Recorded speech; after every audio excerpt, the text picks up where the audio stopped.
আন্নিয়নহাসিও। আসসালামু আলাইকুম প্রিয় কোরিয়ান ভাষা শিক্ষার্থী বৃন্দগণ, সবার সুস্বাস্থ্য কামনা করে বেসিক পর্ব 31 নিয়ে হাজির হলাম। আজকে আমরা 31তম পর্বে শব্দার্থ বিষয়ক আলোচনা করব। যে শব্দার্থ বিষয়টি আলোচনা করব সেটি হচ্ছে মানব দেহের টপ টু বটম, অর্থাৎ পা থেকে মাথা পর্যন্ত যে অঙ্গ প্রত্যঙ্গগুলো আছে সেই সম্পর্কে, যে সেটির শব্দের অর্থগুলো কি হয়, কোরিয়ান ভাষাতে উচ্চারণ কি হয় এবং আমাদের বাংলা ভাষার সাথে কোরিয়ান সামঞ্জস্য যে সম্পর্ক রয়েছে, আমরা সেই বাংলা ভাষার সাথে কনভার্ট করে দেখব যে কোরিয়ান ভাষাতে আসলে কি হয়। আমরা 31তম পর্বে যে বিষয়টি আলোচনা করব সেটি হচ্ছে কি, অঙ্গ প্রত্যঙ্গ। অঙ্গ প্রত্যঙ্গের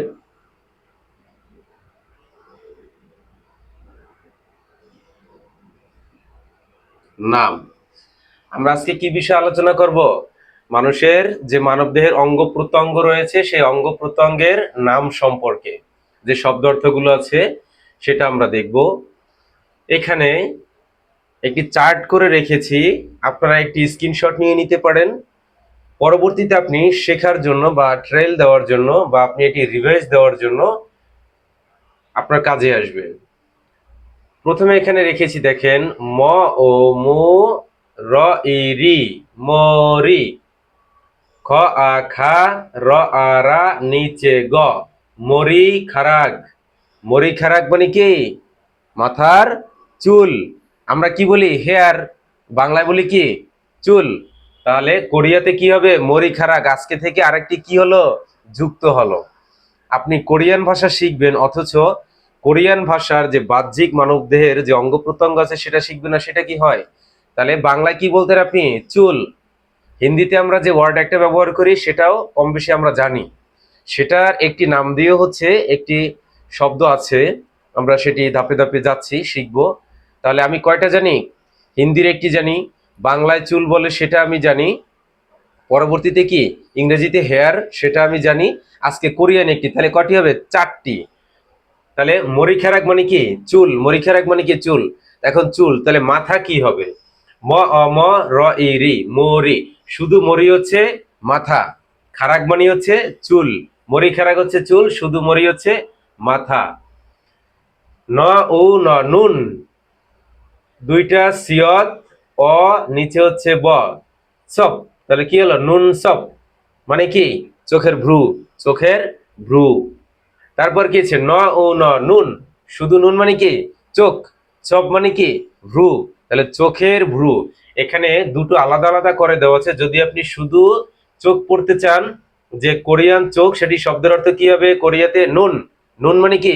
আমরা যেটাকে লবণ বলি, লবণ লবণ। অনেকে গ্রামের ভাষায় কি বলে? নুন নুন। তাহলে কি হলো? নুন। নুন মানে কি হচ্ছে? চোখ। চপ মানে কি? ভ্রু। তাহলে নুন চপ একত্রে যখন হয় তখন সেটি কি হয়? ভ্রু। পরবর্তীতে চোখের পাতা। ন ও ন, নুন। দুইটা গিয়ক আছে, অ, নুনগ্গ। নুনগ্গ। নুন গ, নুনগ্গ। ফ ও নিচে ল, ফুল। তাহলে কি হলো? নুনক ফুল। সেটা কি হবে? চোখের পাতা। তারপর কি আছে? ইয়ং ই ব, ইব। ইব মানে কি? মুখ। তাহলে আমার কি হলো? মাথা হলো, চুল হলো, চোখ গেল, চোখের ভ্রু গেল, চোখের পাতা গেল, এরপরে কি থাকে? মুখ। তাহলে মুখ কি? ইব মানে হচ্ছে কি? মুখ। ইব মানে কি হলো? মুখ। আমার সাথে এটা বারবার ট্রাই করুন, দ্রুত আপনারা কমপ্লিট করতে পারবেন। পরবর্তীতে কি আছে দেখুন? ঠোঁট। তাহলে ই ব, ইব, স ও নিচে হচ্ছে ল, সুল। তাহলে কি হলো? ইবসুল। ইবসুল। ইবসুল মানে কি? ঠোঁট। ইবসুল মানে কি? ঠোঁট। স ই সি, ইয়ং আ আ, সি আ। সিয়া মানে কি? দাঁত। সিয়া মানে কি? দাঁত। সিয়া কি আপনারা চিনেন? বরিশালে যাদের বাসা রয়েছে, বরিশালের যারা, তারা সিয়া বললে অবশ্যই চিনবে। আগে কি হতো? মাটির হাঁড়িতে বা খাবার পাত্র সংরক্ষণের জন্য, যাতে ইঁদুর তেলাপোকা এটা না আসে, সেজন্য কি হতো? চাল বা টিনের বেড়ার সাথে উপরে ছাউনির সাথে ঝুলিয়ে সিয়া আকার একটি মাচার মতো তৈরি করে সেটার ভিতরে খাবার রাখতো। সেটা যাই হোক, সিয়া মানে কি হচ্ছে? দাঁত। সিয়া মানে কি হলো? দাঁত। পরবর্তী দেখবো অ ল অল গ উ ল গুল অল গুল অল গুল মানে কি অলুগুলু অলুগুলু আমরা বলি না অনেক সময়, অনেক দেখতে সুন্দর ছেলেটি বা গালটাল ফুলে আছে, অলুগুলু হয়ে আছে, তাহলে সেটা কি অলু। অলগুল মানে কি মুখমণ্ডল, অলগুল মানে কি মুখমণ্ডল। গিয় কি উ খি খি খি মানে কি কান, খি মানে কি হলো কান। খ ও খো খো মানে কি নাক, খি মানে কান খো মানে নাক, খি মানে কান খো মানে নাক। ম ও গ মুখ, মুখ মানে কি ঘাড়। তারপর কি অ গিয় ইয়ে অজ্ঞে অক্কে, তাহলে গিয়ক যদি শব্দের মিডলে থাকে কিংবা শেষে থাকে সেটা কয়ের মতো উচ্চারিত হয়, তাহলে কি হবে অক্কে, তাহলে কি এটা মানে কি হচ্ছে কাঁধ, সিনা শোল্ডার কাঁধ।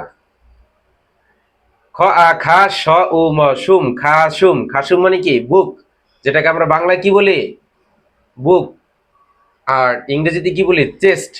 কোরিয়াতে কি হচ্ছে খাসুম, খাসুম মানে কি বুক। তারপর কি আছে হিয়ত ইয় হাই ইয় মানে কি জিহ্বা, আপনারা যেটা দিয়ে আমরা যেটা দিয়ে কথা বলি, কথার যে প্রপার স্পেলিংটি আসে বা বের হয়, এবং হচ্ছে যেটা দিয়ে আমরা খাবারের স্বাদ গ্রহণ করে থাকি সেটাকে কি বলি জিহ্বা। তাহলে কি জিহ্বার ইয়ে হলো হাই ইয় হাই ইয়।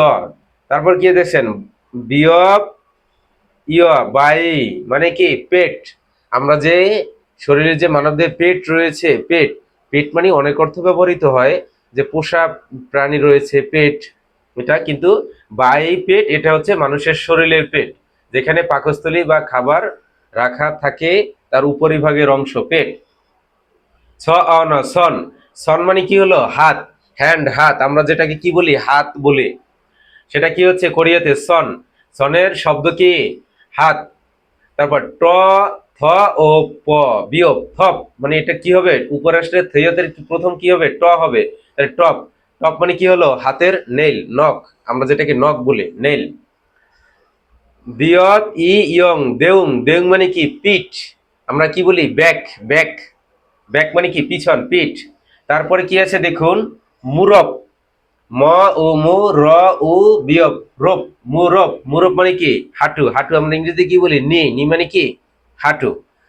তাহলে এখানে দেখুন বিয়োগ আ ল বাল বা আ বা দ অ গিয় দক, তাহলে কি হলো ফালবাদাক ফালবাদাক, কিন্তু ফিয়ব শব্দের প্রথমে যদি থাকে সেটা ব আকারে উচ্চারিত হয়, তাহলে ফালবাদাক। তাহলে এটা কি হলো পায়ের পাতা, যদি আমি শুধু পা বলতে চাই তাহলে কি হবে ফিয়ব আ ল ফাল, কিন্তু পাল ওই ফিয়ব আ ল ফাল, কিন্তু এটির উচ্চারণ এখানে লেখা আছে দেখেন, এটা হবে সঠিক উচ্চারণটি, এটা মানে কি হচ্ছে পা। তাহলে এখানে কি আছে ফা আল ফাল, এটা কি উচ্চারণ হবে কি পাল, পাল মানে কি বাহু আর্ম, আমরা যেটাকে আর্ম বলি বাহু সেটা। পরবর্তীতে কি আছে দেখেন ফিয়ব আ ন, ফিয়ব আ ল ফাল, কিয়ক দুইটা গিয়ক আছে অ আছে ম কুম ফালকুম স ই সি ফালকুম সি, তাহলে কি হবে পালকুম সি মানে কি কনই হাতের কনই। তাহলে শরীরের অঙ্গ প্রত্যঙ্গের যে নামগুলো আমরা আজকে চার্ট মাধ্যমে দেখলাম, যাতে আমরা খুব সহজে এটি মনে রাখতে পারি যে আসলে এখানে কি হয়, বা প্রত্যেকটি শব্দ যাতে আমরা ক্লিয়ার বলতে পারি বা কোথাও লেখা থাকলে বলতে পারি যেটা কি, যদি আমাকে কেউ জিজ্ঞেস করে তাহলে জানি আমি সঠিক অ্যান্সার দিতে পারি। ভিডিওটি সঙ্গে থেকে দেখার জন্য অনেক অনেক ধন্যবাদ ও শুভেচ্ছা। সবাই ভালো থাকবেন, সুস্থ থাকবেন, দেখা হবে আগামী কোনো এক নতুন পর্বে। দোয়া রইল আপনাদের জন্য, আপনারা আমাদের জন্য দোয়া করবেন ইনশাআল্লাহ। আসসালামু আলাইকুম, আল্লাহ হাফেজ।